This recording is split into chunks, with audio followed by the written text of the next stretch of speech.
আমরা বাঙালিরা এমন একটা জাতি, এমন একটা অভিশপ্ত জাতি যারা নিজেদের ক্ষতি আমরা নিজেরাই করি। মানে এই কথা দিয়েই কেন শুরু করলাম, তাই না?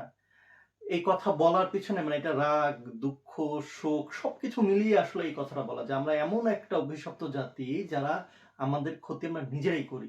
এবং আমরা হচ্ছে খুবই ভয়ঙ্কর টাইপের আত্মকেন্দ্রিক। নিজে কিভাবে ভালো থাকবো, নিজে কত টাকা ইনকাম করব, নিজের পরিবার, নিজের সন্তানদেরকে কত বেশি টাকা পয়সা দেবো, মানে এইটা হচ্ছে আমাদের টার্গেট। কিভাবে অন্যকে ঠকাবো, কিভাবে অন্যের সম্পত্তি মেরে খাবো, কিভাবে অন্যের জমি দখল করে খাবো, কিভাবে অন্যকে প্রতারিত করে নিজে বড়লোক হবো। এই জাতি হচ্ছে আমরা বাঙালি জাতি। একটা সময় বাঙালি জাতিদেরকে নিয়ে আমরা খুবই গর্ব করতাম। ভাষা আন্দোলন বলেন, একাত্তর বলেন, স্বৈরাচার আন্দোলন বলেন, সব জায়গাতে বাঙালি জাতির একটা ভয়ঙ্কর সুনাম আছে আসলে। হ্যাঁ, মানে আমরা বাঙালিরা কি না পারি, তো কি না পারি না আসলে। হ্যাঁ, তো আমরা সবকিছু পারি এবং আমাদেরকে ডোবানোর জন্য আমরাই যথেষ্ট।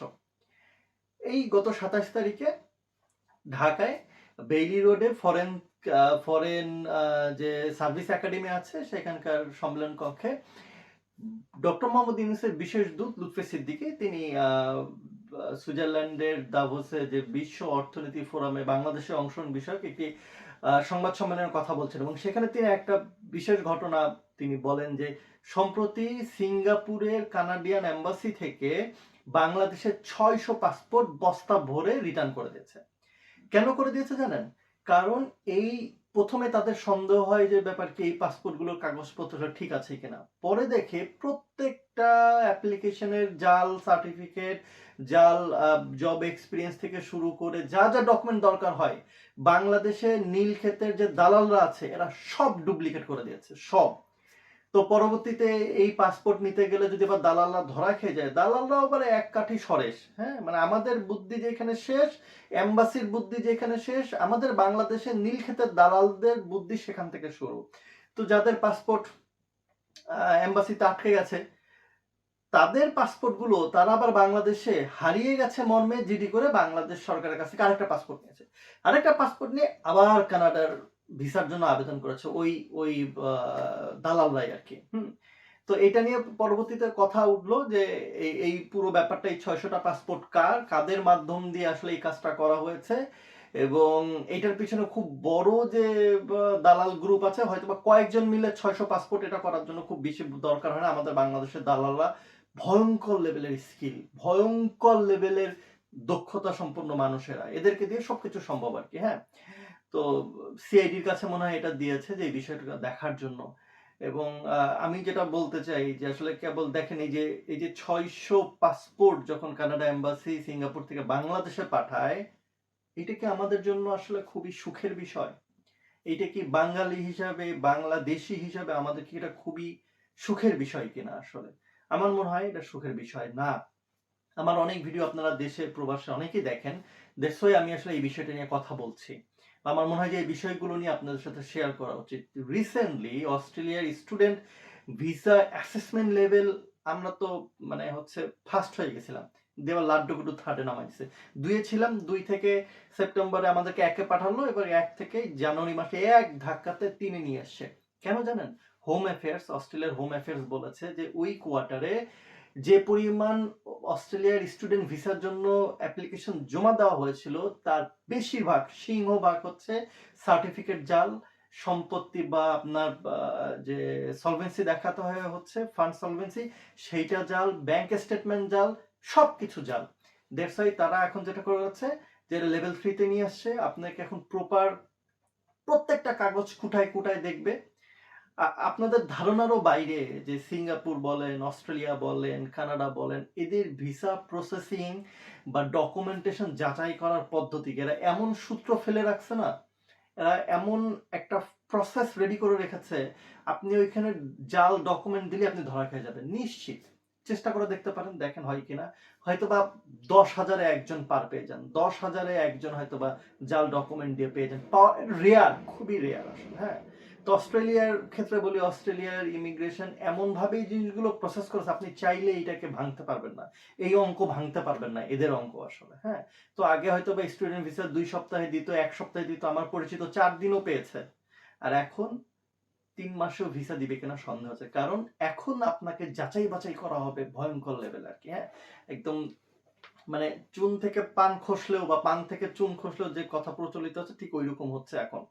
এবার আসি মূল বিষয় যে আসলে যতদিন যাচ্ছে তত কেন আমরা এরকম হচ্ছি? অলরেডি মধ্যপ্রাচ্যে ভিসা বন্ধ।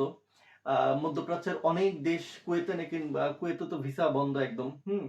আ মধ্যপ্রাচ্যের দুবাই বলেন, সৌদি আরব বলেন, এইসব জায়গাগুলোতে এখন আর আ সেভাবে আগের মতন মানে অবাধ ভিসা পাওয়া যায় না। খুবই দেখে শুনে মালয়েশিয়া দীর্ঘদিন ভিসা বন্ধ ছিল। আবার এখন চালু করেছে কিন্তু সেটাও খুবই লিমিটেড।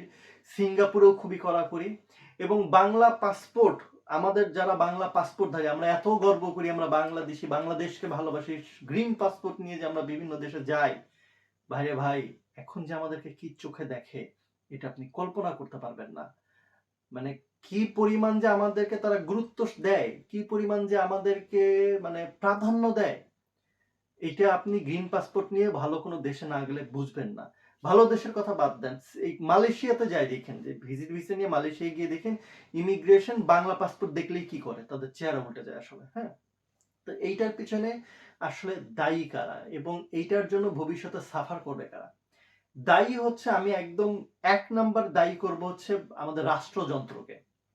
আমাদের এই রাষ্ট্রযন্ত্রটা এতটাই ব্যর্থ, আমাদের এই আমলারা যারা আসলে পলিসি মেকার এখন ধরেন মানে ক্ষেতকে বেড়া দেওয়া হয় ক্ষেতকে আসলে রক্ষা করার জন্য ফসলকে আমাদের দেশের এই যাদেরকে আসলে এই এজেন্সি টু ট্রাভেলস এজেন্সি যারা আসলে মনিটরিং করার কথা তারাই আরো নেক্সাস করে কিভাবে মানুষকে প্রতারিত করে হাজার হাজার টাকা তুলে নেওয়া যাবে এই যে যে সকল আহ, যে সকল এজেন্সি বাংলাদেশে আছে লিখিত হোক অলিখিত হোক বাংলাদেশে তো ধরেন এয়ারপ্লেন মানে প্লেনের টিকিট মুদিখানার দোকানদারও বিক্রি করে বাংলাদেশে পাসপোর্ট কালেকশন করে ওই গ্রামের হাটের যে মাছ বিক্রি করে সেও 10টা পাসপোর্ট দেবে যে তার কাছে আসা হ্যাঁ তো এইটাকে একটা নিয়মের ভিতরে আনা এইটাকে একটা মনিটরিং এর ভিতরে নিয়ে আসা যে কেউ চাইলেই এই রিক্রুটিং এজেন্সির কাজ করতে পারবে না যে কেউ চাইলেই স্টুডেন্ট কনসালটেন্সির বিজনেস করতে পারবে না যে কেউ চাইলেই বিদেশে টিকিটের বিজনেস করতে পারবে না এগুলো যে একটা মনিটরিং এর ভিতরে নিয়ে আসা এগুলোকে একটা জবাবদিহিতার ভিতরে নিয়ে আসা স্বাধীনতা ৫৪ বছর পরেও বাংলাদেশ সরকার পারেনি কোন মানে এই পর্যন্ত আপনি আওয়ামী লীগের ১৭ বলেন তার আগের বিএনপির ৫ বলেন তার আগের আওয়ামী লীগের ৫ বলেন কেউই করেনি কারণ সবাই নেক্সাস হয়ে টাকা ইনকাম করেছে এইটা একটা টাকা ইনকামের একটা হচ্ছে মাধ্যম ২০০০ এই গত ১৭ বছরে মালয়েশিয়াতে শ্রমিকের কাছ থেকে কয়েক হাজার কোটি টাকা এই নেক্সাস গ্রুপ তুলে নিয়েছে আর কি হ্যাঁ আওয়ামী লীগের কিছু পতিতদশা মানুষ আছে নেতারা আছে ১০-১২ জনের একটা রিক্রুটিং এজেন্সি মানে একটা একটা গ্রুপ ছিল তারা মানে হাজার হাজার কোটি টাকা তারা নিয়ে এনেছে আচ্ছা ঠিক আছে গেল তারপরে কিছু লোক গেছে এরা আবার করে কি জানেন মানে আমরা কতটা দুর্ভাগা আর কি আমি তো দায় দিচ্ছি এই যে যারা বিদেশে যান কাজ করার উদ্দেশ্যে ধরেন আপনাকে পাঠিয়েছে জর্ডানে ভাই জর্ডানে তুই থাক জর্ডানে কাজ কর ওখানে টাকা না ওনার জর্ডানে গেলে ওনার পেট ভরতেছে না উনি জর্ডান থেকে লিবিয়া যাবেন লিবিয়া থেকে স্পেনে ঢুকবেন কিংবা ইতালি ঢুকবেন ইতালি যে কাজ কিন্তু কিছু পারে না সে যে কিছু কাজ পারবে সেইটা কিন্তু খালি মানুষটাই গেছে কোনো কিছু শেখেনি কোনো কিছু পারে না ভাষা পারে না কিছুই পারে না যে সেটা রাস্তায় ঘুমায় এই হচ্ছে অবস্থা হ্যাঁ না তাকে স্পেন যেতে হবে জর্ডানে গেছি জর্ডানে একটা কাজ পাইছি সেখানে কাজ কর নো আমার ওটা ভালো লাগছে না আসলে হ্যাঁ তো এই যে লোভ আর সেই সাথে যে এই যে আমি যাচ্ছি এক দেশে সেখান থেকে ওভারস্টে করছি পাসপোর্ট ছিঁড়ে ফেলে দিচ্ছি দালাল ধরে আমি সমুদ্র পথে চলে যাচ্ছি আর এক দেশে এগুলো বাংলাদেশিদের সংখ্যা এত দিন দিন বাড়ছে এটা ভয়ঙ্কর অ্যালার্মিং প্রত্যেকটা দেশ আমি বাংলাদেশ শুনে ও বাংলাদেশ বিশেষ করে ইউরোপীয় ইউনিয়ন থেকে শুরু করে এরা ধরে নিয়েছে বাংলাদেশ হিউম্যান ট্রাফিকিং বা মানব পাচারের কোনো কার্যকরী ভূমিকা বাংলাদেশ সরকার নিতে পারে না বাংলাদেশ নিচ্ছে না আসলেই তো তাই ভাই বাংলাদেশ কি নিচ্ছে বাংলাদেশ সরকারের কার্যকরী কোনো পদক্ষেপ আছে কিছুই নেই আপনি দেখেন কিন্তু চাইলেই বাংলাদেশ থেকে প্রচুর ম্যান পাওয়ার বিদেশে যাওয়ার সুযোগ আছে এবং থাকবে সারা জীবন কিন্তু সেটার জন্য যেটা করা ছিল বাংলাদেশে টেকনিক্যালি আরো স্কিল করা ছেলে মেয়েদেরকে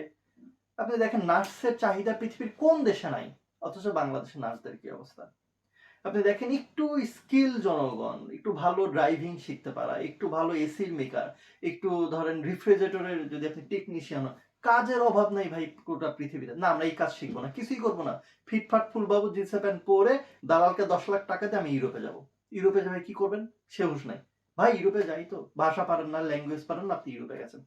যাই হোক, সেখানে গিয়ে আপনি দেখেন দুবাই বা মধ্যপ্রাচ্যে ওখানকার সংগঠিত যে পরিমাণ অপরাধ হয়, তার ভিতর বাংলাদেশিরা করে 25% অপরাধ। 25% অপরাধ বাঙালিদের দ্বারা সংগঠিত হয়। দ্যাটস ওয়াই দেখেন তারা ভিসা টিসা মোটামুটি সব বন্ধ করে দিয়েছে। তো বাঙালি হিসাবে আমরাও আসলে এটার পেছনে দায়ী। আমরা আমরা এক দেশের নাম করে যাই, ধরেন এই যে সৌদি আরবে সবাই ওমরা ভিসাতে যায়, ওমরা ভিসাতে যায় না, বাংলাদেশে এয়ারপোর্টে ঠেকাতে পারে না, না মুসলিম এখানে ভাই, মানে আপনি হজে যেতে দিবেন না, হজে যেতে দিবেন না, এত বড় সাহস আপনার, ধর্মীয় আঘাত, যা বাবা যা, তাড়াতাড়ি বিদায় হয়। যে অফিসার ধরে এই কথা বলে তার তো চাকরি চলে যাবে 2 দিন পরে। হ্যাঁ, সৌদি আরবে যায়, সৌদি আরবে 2-4-15 দিন থেকে তারা ওখান থেকে অন্যদিকে হাঁটা দেয় আসলে। হুম, সমুদ্র পথ দিয়ে তাদের উদ্দেশ্য হচ্ছে ইউরোপ। আপনি জানেন যে প্রতি 100 জনে মাত্র একজন ইউরোপে পৌঁছাতে পারে। এই সমুদ্র পথে 99 জনই মারা যায়। 99 জনই মারা যায়। আর ওই যে 100 জনের ভিতরে একজন যে পৌঁছাতে পেরেছে, ওর ছবি, ওর ভিডিও দিয়ে এইবার প্রচারণা শুরু করে দিল। এমন একটা ভাব যে একজন মারা গেছে আর 99 জনই চলে গেছে। এবার আসি বাংলাদেশের মানুষ, আমরা কাজকর্ম তো কিছু পারি না, কিন্তু আমরা আবার উন্নত জীবনযাপন করতে চাই। এটা দোষের কিছু না। এটা দোষে কিন্তু সবাই ভালো থাকতে চায়। সবাই ভালো থাকতে চায়। তো আমরা কি, আমরা আবার মানে কেবল ৫, ৬, ৭ লাখ টাকা হয়তো বা কষ্ট করে আপনি জমিয়েছেন। এবার এই টাকাটা কত দ্রুত নষ্ট করা যায় সেটা হচ্ছে আপনার প্ল্যান। কি এবার কেউ বুদ্ধি দিল অস্ট্রেলিয়া, এবার অস্ট্রেলিয়া যাচ্ছে, মানে এই যে এক দালালকে দেখলাম আল শামস না কে জানি, ও বলে যে যার আকামা নাই, যার ভিসা নাই, যার কাজকর্ম নেই তার জন্য অস্ট্রেলিয়া।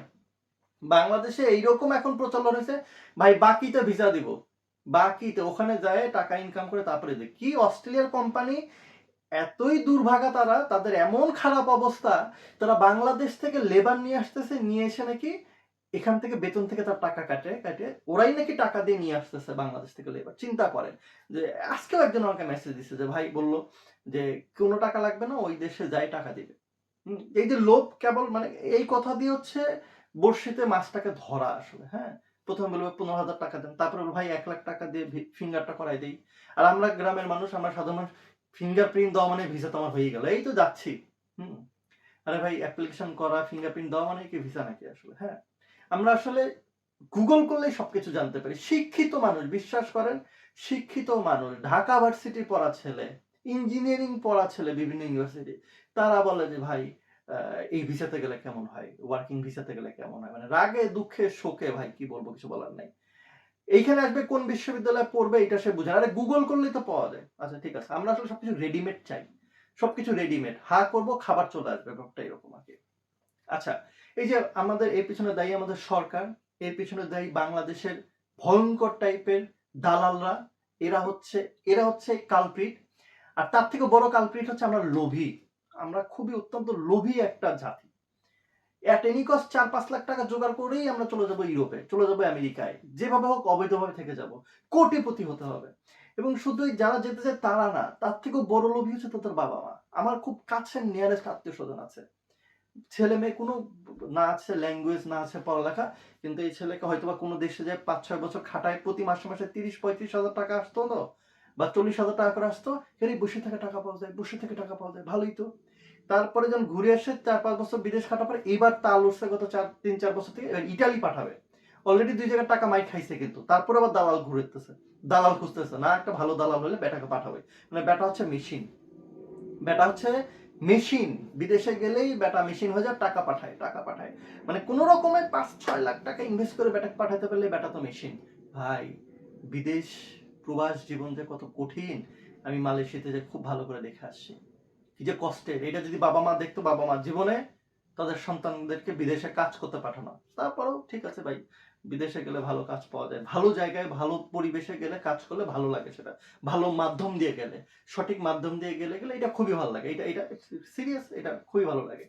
কিন্তু আমরা না, আমরা সঠিক মাধ্যম ধরবো না, আমরা সরকারি ভাবে বয়েলস এর মাধ্যমে যাব না, আমাদের টিটিসিতে বিভিন্ন রকম ট্রেনিং হয়, ল্যাঙ্গুয়েজ শিখবো না, জার্মান ল্যাঙ্গুয়েজ শিখবো না, আমরা কোরিয়ান ল্যাঙ্গুয়েজ শিখবো না, আমরা দালালদের কথায় যাব।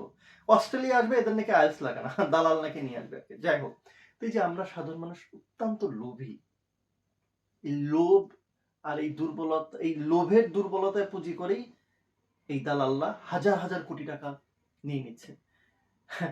ইমুতে কথা বলছে, ইমুতে 2-4 দিন কথা বলছে, তাকেই 2 লাখ টাকা দিয়ে দিচ্ছে, এরকম ঘটনা আমি শুনি আর কি। হ্যাঁ, আবার কেউ কেউ তো আছেন বাংলাদেশি প্রতারকদের মাধ্যমে তিনি আর প্রতারিত হবে না, তিনি ইন্ডিয়া গেছেন, ইন্ডিয়াতে যে প্রতারককে 2.5 লাখ টাকা দিয়ে আসেন, কি তিনি হচ্ছে নিউজিল্যান্ডে যাবেন আর কি। তো ওই প্রতারক দল নিউজিল্যান্ডের ওয়েবসাইট তারা ক্লোন করে আলাদা ডোমেনে বসাই দিয়ে বলছে যে দেখেন আপনার ভিসা হয়ে গেছে। চিন্তা করেন, প্রতারক দলও ধরেন এম্বাসির থেকে 2 ধাপ উপরে। আর মানে এই যে আমরা আসলে প্রত্যেকটা জায়গায় বাবা মা থেকে শুরু করে আমাদের সন্তানরা থেকে শুরু করে আমাদের দালাল, আমাদের সরকার, প্রত্যেকেই আমাদের বাঙালিদের প্রত্যেকেই হচ্ছে আমরা দায়ী এই বাংলাদেশকে এইভাবে কালার করার জন্য। গোটা পৃথিবীর দরজা আমাদের জন্য বন্ধ হয়ে যাচ্ছে, গোটা পৃথিবীর দরজা। 2 দিন পরে নেপালেও আপনারা যেতে পারবেন না। এই মায়ানমার তো দূরের কথা, ওই যে আমরা সবাই তো দেখি ইয়েতে যায়, মালদ্বীপসে যায় আর কি। 2 দিন পরে মালদ্বীপসও আমাদের কাউকে নিবে না আসলে। হ্যাঁ, আর এটা সব থেকে সাফার কে হবে জানেন? এই যে যারা টাকা ইনকাম করছে না দালালি করে, কোটি কোটি টাকা হয়ে গেছে, 2-4-5 বছর পরে ওদের সন্তানরা এবার বিদেশে পড়ালেখা করতে যাবে না, দেখবেন যে যেতে পারবে না, নিবে না বাংলাদেশ থেকে। হ্যাঁ, বাংলাদেশ থেকে নিবে না আসলে। ডক্টর মোহাম্মদ ইউনূস এসে প্রথম বললেন না যে আমরা নার্স পাঠাবো, গোটা পৃথিবীতে নার্সের চাহিদা। অবশ্যই চাহিদা আছে, প্রত্যেকটা জায়গায় নার্সের চাহিদা আছে, কিন্তু আমরা সঠিক ওয়েতে যেতে চাই না, আমরা সঠিক পদ্ধতিতে যেতে চাই না। আমি অস্ট্রেলিয়ার কথা বলি, স্টুডেন্টদের কথা বলি। অস্ট্রেলিয়াতে ভালো বিশ্ববিদ্যালয়ে এসে প্রথম টার্গেট থাকে ও বিলো গ্রেড বা সেম গ্রেডে কম দামি ইউনিভার্সিটিতে যায় পড়ালেখা করবে। তাহলে 30,000 টাকার $30,000 কোর্স হয়ে গেল 15,000। এবার কাজ করবে, পড়ালেখা করবে, কোনোরকম 4-5 বছরের কোর্স শেষ হয় কিনা আল্লাহ জানে, ডিগ্রিও হয় না, পড়ালেখাও শেষ হয় না, ইন দ্য মিন টাইম কোনো কেরিয়ারও দাঁড়ায় না, আবার অস্ট্রেলিয়া থাকবে। আরে ভাই তোমার সামর্থ্য না থাকলে দরকার নাই তো, সামর্থ্য থাকলে আসতে হবে, তাই না? কোনো গোল নাই আমাদের। সো যদি গোল না থাকে জীবনে তাহলে আসলে খুব কঠিন। হ্যাঁ, আর আগামী দিন আমাদের পরবর্তী প্রজন্মের জন্য, বাংলাদেশের জন্য প্রত্যেকের দরজা বন্ধ হয়ে যাবে। আমাদের বাংলাদেশের কোনো ছেলে মেয়ে দেখবেন আগামী 10 বছর বা 5 বছর পরে কোনো বিশ্ববিদ্যালয়, ইন্টারন্যাশনাল কোনো ইউনিভার্সিটিতে যেতে পারবে না, নিবেই না, বাংলাদেশ শুনলেই নিবে না। এই অস্ট্রেলিয়াতে অলরেডি বন্ধ করে দিয়েছে, বিশ্ববিদ্যালয় চেঞ্জ করা যাবে না, কারণ আমাদের ছেলেমেয়েরা এখানে এত বিশ্ববিদ্যালয় চেঞ্জ করে যে এটা পেশা হয়ে গেছে। এটা ভালো বিশ্ববিদ্যালয়ের নাম করে ঢোকো, তারপরে বিশ্ববিদ্যালয় চেঞ্জ করে, এরকম তো হওয়ার কথা না। এরা প্রত্যেকটা দেশেই তাদের এডুকেশন মান বজায় রাখতে চায়, সেটাই করবে। সো আমাদের দেশে যেভাবে এই যে 500 পাসপোর্ট ঘুরে আসছে, 600 পাসপোর্ট ঘুরে আসছে, আমাদের পাসপোর্ট আমরা সেঞ্চুরি মারছি আমরা র্যাঙ্কিং এ। তারপরে হচ্ছে আমরা অ্যাসেসমেন্ট লেভেল 3 তে চলে আসছি অস্ট্রেলিয়াতে। এগুলো সবই উন্নতি করছি, আছে সব আমরা আসলে উন্নয়নের জোয়ারে ভাসছি। তো এই যে আমাদের দেশ, একটা দেশ কিভাবে আসলে কতটা অধপতন হতে পারে, এটা মানে বাংলাদেশ সম্ভাবনাময় দেশ, যা প্রত্যেকটা স্টেক হোল্ডার হচ্ছে লোভী, যা প্রত্যেকটা স্টেক হোল্ডার হচ্ছে অসৎ, কিভাবে হবে বলেন? যারা সৎ মানুষ তাদেরকে সৎ থাকতে দেয় না, এই হচ্ছে অবস্থা আসলে। চাইলেই আমাদের দেশ টেকনোলজিক্যালি অনেক অ্যাডভান্স হতে পারতো, সবকিছু ঠেকানো সম্ভব, ইচ্ছা করে এগুলো করা হয় না, কারণ করলে নিজের পকেট ভরা যাবে না তাই। তো যারা আসলে এগুলো করছেন, এগুলো আপনারা পরবর্তী প্রজন্মের খাল নিজেরা কেটে যাচ্ছেন, সমস্যা নেই, এগুলো ভুগতে হবে একদিন। যখন আপনার জীবনে অনেক বড় স্বপ্ন, আপনার সন্তানকে বিদেশে পড়াতে যাব, পড়াবেন, তখন দেখবেন আর ভিসা দিচ্ছে না, পকেটে টাকা থাকবে, অনেক সম্পত্তি থাকবে, কিন্তু বাংলাদেশি পাসপোর্ট আর ভিসা দিবে না। সেদিন হতে বেশি সময় নেই। যদি এখনো পদক্ষেপ না নেওয়া যায়, এখনো সাধারণ মানুষ যদি সচেতন না হয়, ভাই 2-4-10 লাখ টাকা জমছে, বাংলাদেশে ব্যবসা করেন না ভাই। আপনার সন্তানকে বিদেশে না পাঠিয়ে বাংলাদেশে আপনি টেকনিক্যাল কাজ শেখান না, অনেক অপরচুনিটি আছে বাংলাদেশে। প্রতি প্রতি এক হাতেই 2 জন করে মানুষ বসবাস করে, প্রত্যেকটা জায়গাতে বিজনেস ঘরে ভাই বাংলাদেশে, এত অপরচুনিটি না আমাদের বাংলাদেশে থাকলে চলবে না। তো বাংলাদেশেই অনেক কিছু করা সম্ভব। আর যদি যোগ্যতা থাকে, ভালো চাকরি নিয়ে দেশের বাইরে যেতে পারেন, স্কিল মাইগ্রেশন করতে পারেন, তাহলে তো ভাই জীবন জিঙ্গালালা। কিন্তু আপনি কিছু পারেন না, একেবারেই আমার মতো মানে হচ্ছে কোনো স্কিল নাই, পড়ালেখা তেমন ভালো না, কিন্তু আপনি স্বপ্ন দেখছেন ইউরোপে যাই আপনি ক্যারিয়ার করবেন। না, এত সহজ না তো ভাই, পৃথিবী এত সহজ না। ইউরোপে যায় দেখেন মানুষ কি কষ্ট করে, অস্ট্রেলিয়াতে সাধারণ মানুষ, বাঙালিরা কি কষ্ট করে একটু শুনে দেখেন আর কি, বাস্তবতা কত কঠিন।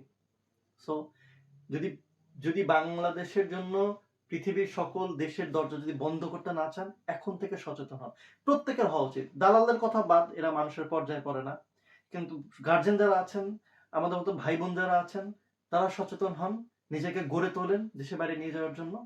আর সরকারকে বলবো, সব থেকে বড় দায়ী হচ্ছে সরকার। সরকার যদি এই পদক্ষেপ এখনো না নেয়, এর জন্য প্রত্যেককেই ভুগতে হবে, প্রত্যেককেই ভুগতে হবে। তো সামনে নতুন সরকার আসছে, দেখা যাক তারা কি করেন।